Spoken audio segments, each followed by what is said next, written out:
No coração gelado de Europa, uma lua esquecida orbitando Júpiter. A humanidade encontrou aquilo. Que nunca deveria ter tocado não era um artefato nem uma arma. Era uma sequência, um fragmento de código biológico não criado pela Terra, não criado para ela. Ele pulsava com vida mesmo após milênios sepultado sob camadas de gelo alienígena. E o que ele prometia era o fim da maior certeza do universo. A morte por séculos. Filósofos, profetas e cientistas sonharam com o momento em que a humanidade venceria a morte. Alguns buscavam a resposta na fé, outros no código genético. E quando o DNA do código Thanatos foi finalmente decifrado, a ciência parou não porque era complexo, mas porque era perfeito. Encontrado em uma cápsula cilíndrica enterrada a 18 quilômetros de profundidade em Europa. O fragmento estava preservado em um líquido amniótico que não correspondia a nenhum composto conhecido no sistema solar. Sua estrutura era elegante, matemática, e sua função clara. Impedir o colapso celular.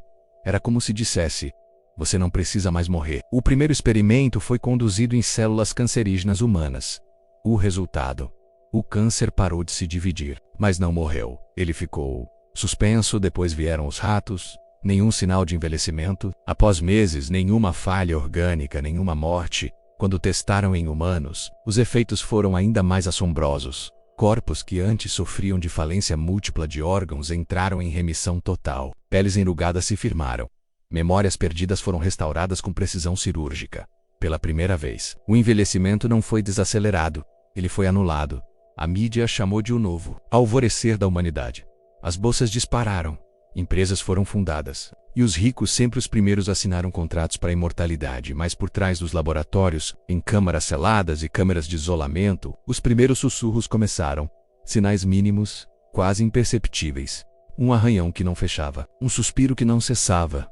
Uma mente que parava de esquecer e começava a se desgastar. A imortalidade não veio com um custo. Ela era o custo. E o que parecia ser a cura para a morte era apenas o início da doença que não acaba nunca. Os testes começaram em segredo. A primeira fase usou voluntários terminais, homens e mulheres sem esperança, que aceitaram a proposta por desespero ou pela promessa de um milagre. Chamaram-nos de Lote 0, 12 indivíduos.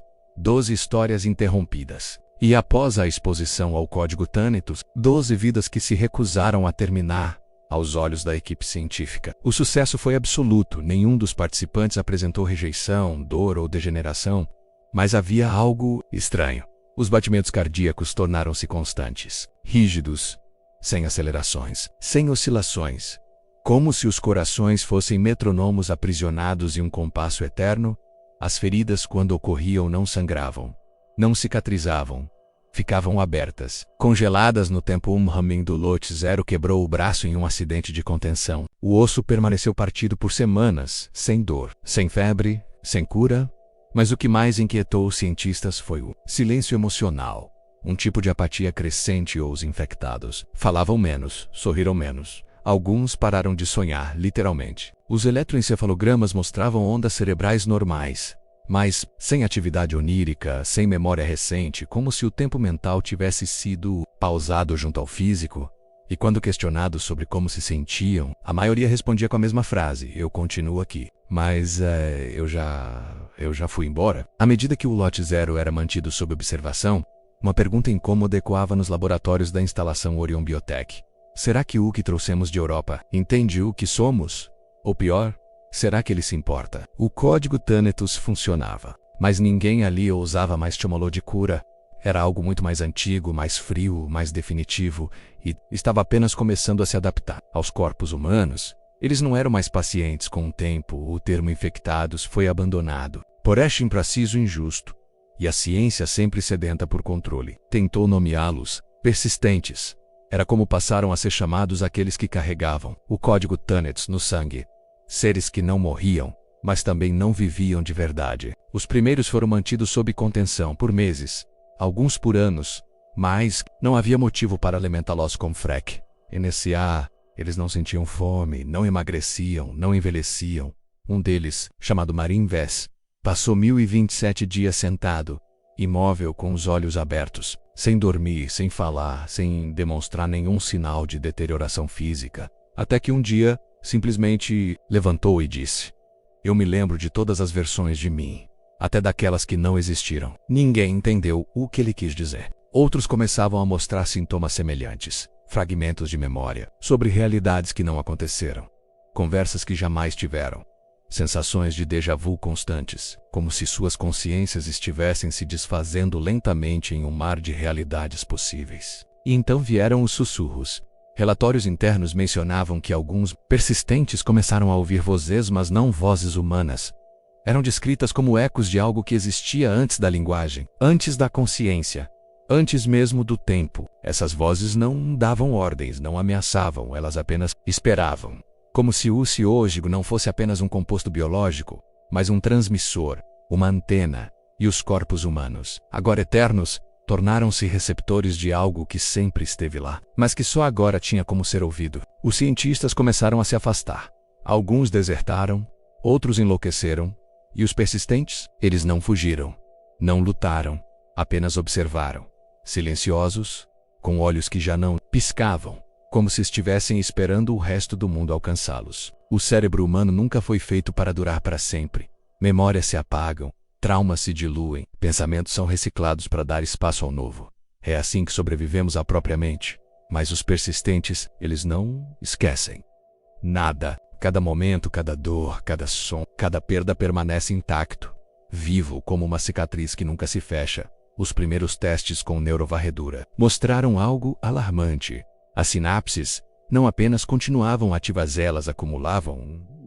Sem morte celular, sem renovação neural, o cérebro dos infectados se tornava um labirinto caótico de lembranças sobrepostas. E pior, os persistentes começaram a lembrar de coisas que nunca vivenciaram, sonhos que pareciam reais, memórias de lugares que jamais visitaram, sensações de estar em múltiplos corpos ao mesmo tempo. Às vezes ouço minha mãe me chamar, mas minha mãe morreu quando eu tinha 2, e agora eu a ouço cantando uma canção que só aprendi aos 30. Relato de persistente anônimo, isolado em instalação subterrânea da Nova Lapônia. Essas distorções foram chamadas de ressonâncias cognitivas apporentment. O código Thanatos não só preservava a mente, ele a tornava porosa. E por essa porosidade começaram a surgir ideias não humanas. Alguns infectados começaram a desenhar símbolos idênticos, mesmo em locais distintos, sem qualquer contato entre si. Outros escreviam frases em línguas extintas ou inventadas. E um, em especial, chamado Kael Sarin, foi encontrado escrevendo com precisão absoluta um mapa estelar que ainda não existia, mas que, anos depois, viria a coincidir com uma anomalia detectada na borda do sistema Gliese. A mente dos persistentes não apenas guardava tudo, ela captava o que vinha de fora, não do espaço, mas do que quer que existisse além da consciência humana. E enquanto estudiosos tentavam entender o fenômeno, um pensamento crescia entre os infectados. A eternidade não é tempo infinito, é a impossibilidade de escapar de si mesmo. Com o surgimento das ressonâncias cognitivas e a crescente instabilidade dos persistentes, veio a resposta inevitável: contenção. Mas não seria uma prisão, nem um hospital, seria algo novo, algo silencioso. Chamaram de zonas de observação permanente. Instalações subterrâneas, submersas, orbitais, espalhadas pelos sistemas mais distantes da Federação, locais onde o tempo parecia esquecido, e onde apenas uma coisa era exigida: que os infectados nunca saíssem. Não havia médicos, pesquisadores, técnicos, mas todos começaram a relatar os mesmos sintomas. Sonhos fragmentados, lapsos de memória, sensação de identidade fluida. Foi então que as zonas passaram a ser operadas apenas por as de supervisão. Sem empatia, sem curiosidade, sem risco de contágio psíquico, eles não gritavam, só ficavam em pé, olhando para o teto como se esperassem algo que apenas eles ouviam. Registro final de um operador humano antes do desligamento completo da Zona Polaris 9, mas mesmo isolados, os persistentes mudavam. Em silêncio, a pele, outrora firme, começava a adquirir uma textura vítrea. Os olhos, sempre abertos, refletiam símbolos em rotação contínua e os corpos, embora imóveis, emitiam frequências que afetavam sistemas eletrônicos à distância. Não eram mais apenas humanos congelados no tempo. Eles estavam se reconformando, adaptando-se a algo que não seguia as leis da biologia. Nem da física. Foi nesse ponto que as autoridades tomaram uma decisão extrema. As zonas seriam vedadas permanentemente. Sem transmissões, sem portas, sem retorno, mas mesmo assim, algo estranho começou a acontecer.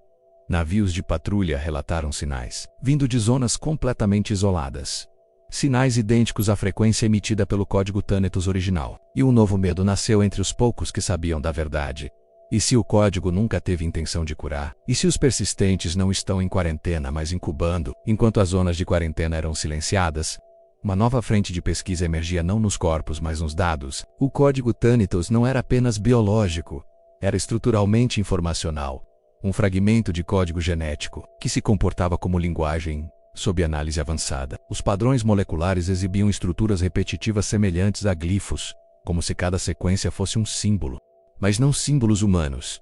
Eles se reconfiguravam conforme eram observados. Alguns pesquisadores relataram visões ao analisar a estrutura por muito tempo, flashes de planetas desconhecidos, entidades sem forma, padrões estelares girando em espiral.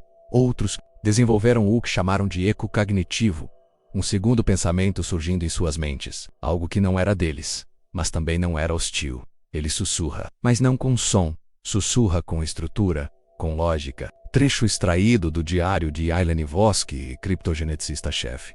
Então, veio a descoberta mais alarmante.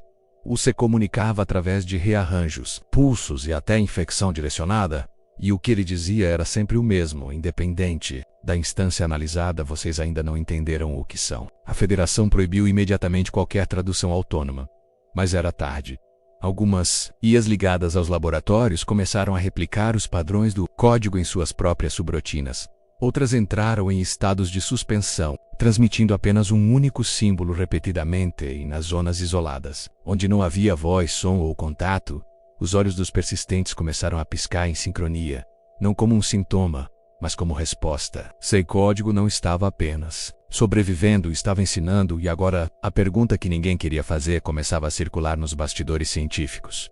E se o código Thanatos não for uma arma? E se for uma mensagem? Quando os primeiros glifos do código Thanatos foram decifrados, surgiu uma nova hipótese. Aquilo não era alienígena no sentido tradicional, não foi criado, foi encontrado. Análises mais profundas em seu padrão revelaram traços de redundância evolutiva, como se aquele fragmento tivesse adaptado ao longo de bilhões de anos, cruzando os sistemas biológicos de formas distintas. Antes mesmo da formação do sistema solar, não era uma arma, era um ecossistema. Autoconscient, algo que não pertence a um planeta menos, mas ao tempo.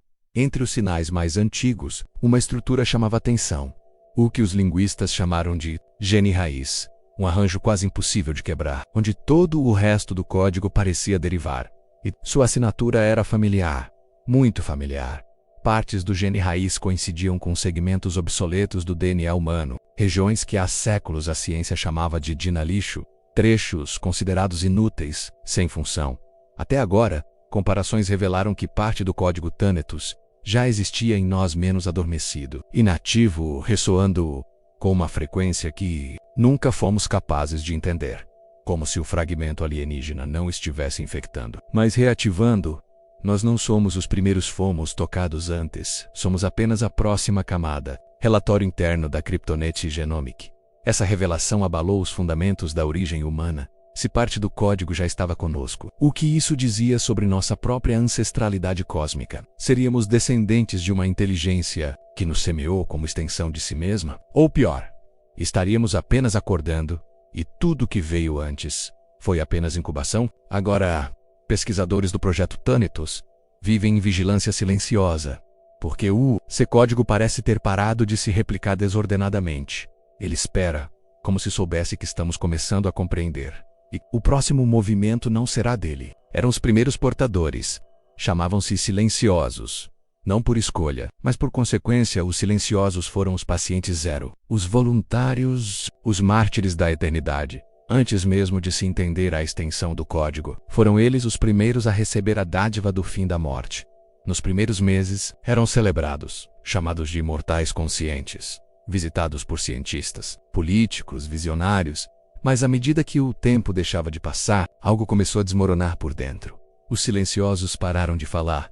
Não por trauma, nem por protesto menos, mas por inutilidade da linguagem. Diziam que as palavras eram pequenas, demais para o que sentiam, que seus pensamentos se tornaram amplos, demais para os sons humanos. Então, começaram a olhar para o céu, sempre na mesma direção, o vazio profundo entre Júpiter e Saturno. Por horas, por dias, imóveis, esperando, eles estão ouvindo algo que ainda não somos capazes de captar. Dra Lyra Nonson, neurobióloga do núcleo central. na tentativa de curá-los. Iniciaram um protocolo reverso de indução neural, mas toda tentativa de romper a interface do código gerava colapsos gravitacionais microscópicos, mini-buracos, de instabilidade, como se algo proibisse a desconexão entre houverem os desaparecimentos silenciosos que simplesmente deixavam de estar ali.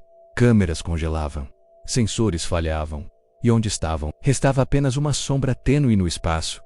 Alguns dizem que entraram em outro estado da realidade. Outros, que foram reconectados com a fonte original do código, mas é verdade. Mais assustadora era a seguinte: eles não gritavam, não imploravam, não morriam. Apenas partiam menos com os olhos ainda voltados para as estrelas. E a dúvida que assombra os pesquisadores é clara: para onde vão aqueles que não podem morrer? Quando decidem ir embora? Os cientistas chamavam de anomalia biológica, os teólogos de blasfêmia genética, mas entre os persistentes, ela era chamada de semente invertida. Um fragmento do código Thanatos, isolado e aparentemente instável, foi descoberto em um laboratório clandestino em Ganimedes. Não era um gene, era uma estrutura em espiral inversa, que parecia se construir de dentro para fora, menos como se estivesse desenhando algo em negativo. O mais assustador: ela reagia à proximidade emocional. Não à temperatura, nem à química, nem à radiação, mas ao medo, à culpa, à memória. Quanto mais um portador do código se aproximava da semente com pensamentos de arrependimento ou perda, mais ela se expandia. Formava veios de luz escura como raízes invertidas, crescendo para o vazio. Ela não está viva, mas também não está morta. Tá esperando algo, talvez alguém. Relatório 179, proibido pela Aliança Médica Central. Foi então que descobriram: a semente não curava, mas reiniciava. Uma persistente chamado Talos foi exposto à semente por mais de 72 horas. Seu corpo começou a desmanchar em fragmentos de luz estática. Mas, diferentemente dos outros expostos, ele retornou com um novo tipo de olhar, sem pulsação, sem respiração, mas consciente presente. E dizendo apenas uma frase: eu me lembro. Diante de mim, a semente parecia não querer criar a vida eterna, mas reescrever o que consideramos vida. Ela não prolongava, ela desfazia para refazer, desprogramava a alma para reinserir um código mais antigo, mais primitivo, talvez extraterrestre. Agora, ela está contida menos, ou assim dizem, mas todos sabem que está crescendo por dentro da contenção. E que um dia, ela vai germinar, e ninguém sabe o que vai nascer. Não houve explosão, nem colapso, nem aviso. A quebra da eternidade foi silenciosa. Aconteceu com um persistente chamado Kael, um dos primeiros, um dos mais estáveis. Durante uma rotina de análise neural, ele simplesmente parou, mas não morreu. Seu corpo continuava intocado, seu coração continuava batendo, mas a consciência desapareceu. Nenhuma atividade cerebral, nenhuma resposta elétrica, nenhum traço da mente que havia sustentado décadas de silêncio imortal. Era como se a eternidade tivesse vazado para fora dele. Os cientistas chamaram de fenômeno de evaporação cognitiva, mas os outros persistentes começaram a chamá-lo de algo mais simples: a fratura. E ela não foi única. Nas semanas seguintes, outros casos surgiram, persistentes com milhares de ciclos intactos, estáveis, funcionais, desconectando-se da realidade sem dor, sem ruído, sem causa. Alguns deixavam mensagens antes de partir. Outros desenhavam símbolos com o próprio sangue, formas semelhantes às vistas nas visões da semente invertida. Um deles escreveu nas paredes do quarto: a eternidade cansa. Agora, um temor se espalha. E se o código Thanatos não for eterno? E se a promessa de imortalidade for apenas um ritual de suspensão, destinado a adormecer a mente até que ela se quebre sozinha? E pior, e se a morte que tanto tentaram evitar estiver se adaptando? Talvez a verdadeira falha não seja biológica, mas espiritual. Talvez, ao congelar o corpo, eles tenham dado à própria morte uma nova forma de entrada, uma forma de esperar dentro da eternidade até que ela rushe por dentro. E assim, cada persistente vive agora com uma angústia nova, não o medo de morrer, mas o medo de nunca conseguir. Será nosso.